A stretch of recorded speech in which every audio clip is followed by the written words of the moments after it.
Hello दोस्तों। आज हम तुम्हें एक घमंडी पेड़ की कहानी सुनाएंगे जिससे अपनी घमंड के कारण बहुत बड़ा सबक मिला था। तो दोस्तों शुरू करते हैं आज की कहानी। बहुत समय पहले की बात है।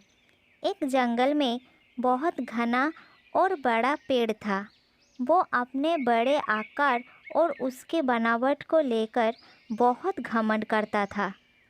मैं इस जंगल का सबसे लंबा और हरा भरा पेड़ हूँ।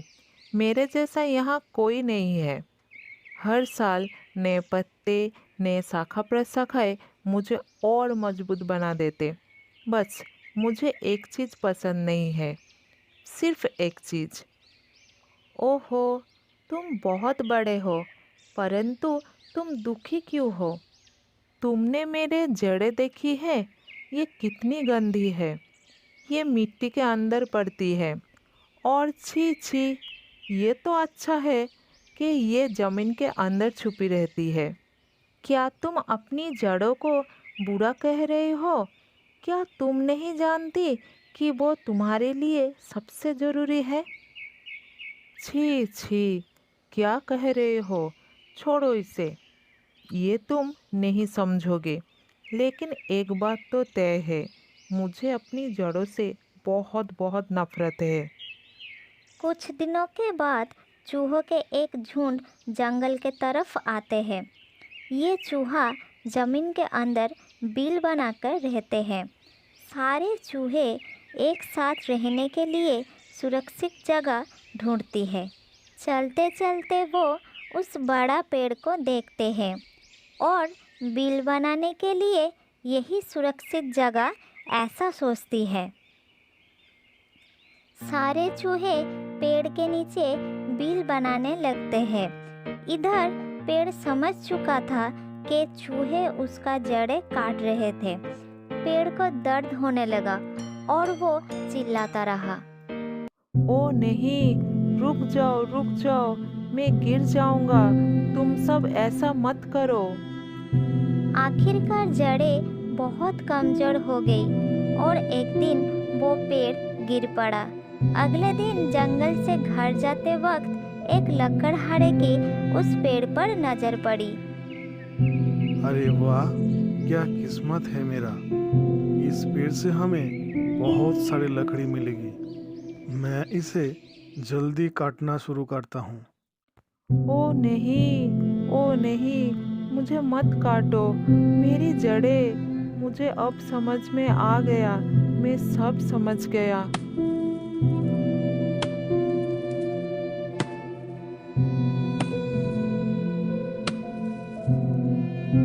उसके बाद लकड़हारा उस पेड़ को काटकर लकड़ियां लेकर अपने घर की तरफ चल पड़ा।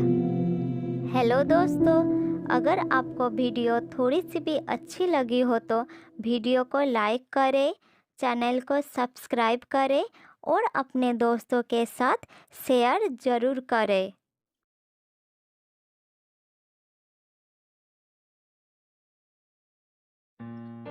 एक बार की बात है, बरसात का मौसम था। सभी पशु पक्षी मौसम की मार से परेशान थे। शाम होने वाली थी। आसमान में बादल छाए हुए थे। एक कबूतर बहुत देर से परेशान होकर उड़ रही थी और मन ही मन कह रही थी, अंधेरा हो रहा है और ठंड भी लग रहा है। लगता है तेज तूफान और भयंकर बारिश शुरू होने वाली है। मैं क्या करूं? सब तरफ ढूंढ लिया, पर मेरा घोंसला कहीं दिखाई नहीं दे रहा। ठंड के कारण अब तो मैं उड़ भी नहीं पा रहा हूँ, पर अंधेरे की वजह से मैं रास्ता भूल गई हूँ। मुझे किसी पेड़ पर रात गुजारने के लिए आश्रय ढूंढना होगा। वहाँ नीम के पेड़ पर बहुत सारे कौवा बैठे हैं। शायद वहाँ रात गुजारने के लिए मुझे शरण मिल जाएगा। ये भोजन मेरे हिस्से में आएगा। पता नहीं बारिश अभी कितने और दिन चलेगा। नहीं, ये भोजन मैं लाया था, इसलिए ये मेरा है। तू इसे हाथ लगा कर दिखा। हे ईश्वर, ये सब तो आपस में झगड़ा कर रहे हैं। दूसरे डाली पर जाकर चुपचाप बैठ जाती हूँ। पूछेंगे तो बोल दूंगी बारिश की वजह से बैठी हूँ। भाइयों रुको जरा, ये कबूतर हमारे पेड़ पर क्या कर रही है? इस नीम के पेड़ पर हमारा राज है। तू यहाँ आकर क्यों बैठ गई है? और तुझे दिखाई नहीं दे रहा हम सब लड़ाई कर रहे हैं, फिर भी तुझे डर नहीं लग रहा? आसमान में काली बादल बहुत है, इसलिए आज अंधेरा हो गया है। मैं अपनी घोंसले का रास्ता भी भूल गई हूँ। आज रात मुझे यहाँ बैठने दो। तुम सबकी बड़ी कृपा होगी। सुबह होते ही मैं अपने घोंसले को ढूंढ लूंगी और यहाँ से चली जाऊंगी।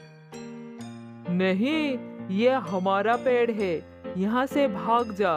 तुझे मेरी बात समझ में नहीं आ रही?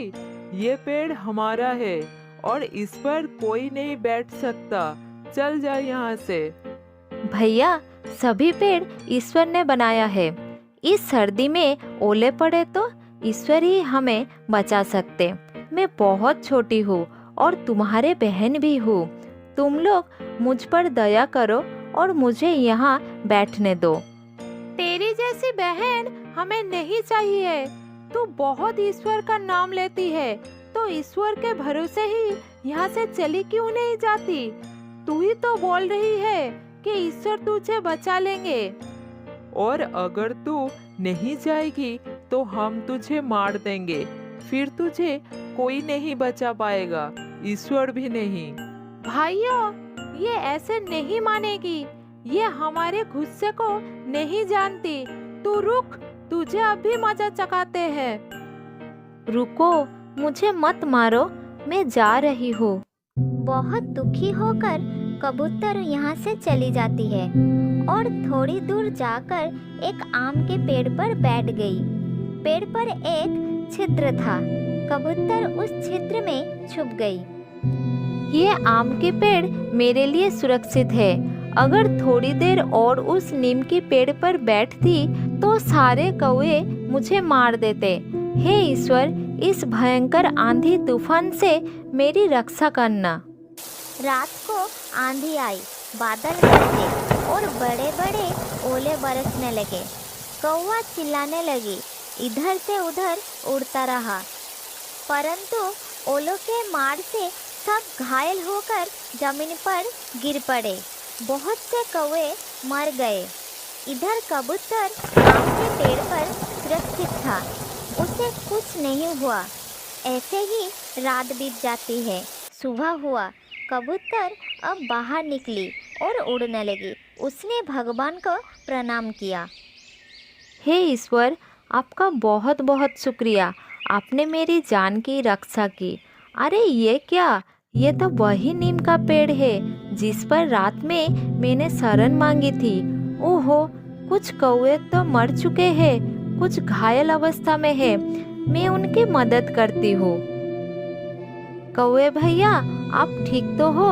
ये लो, थोड़ा सा भोजन खाकर पानी पी लो, तुम्हें राहत मिलेगी। बहन, तुम वही हो ना जिसने रात में हमसे शरण मांगी थी? हमने तुम्हें भगा दिया था, फिर भी तुम हमारी मदद कर रही हो।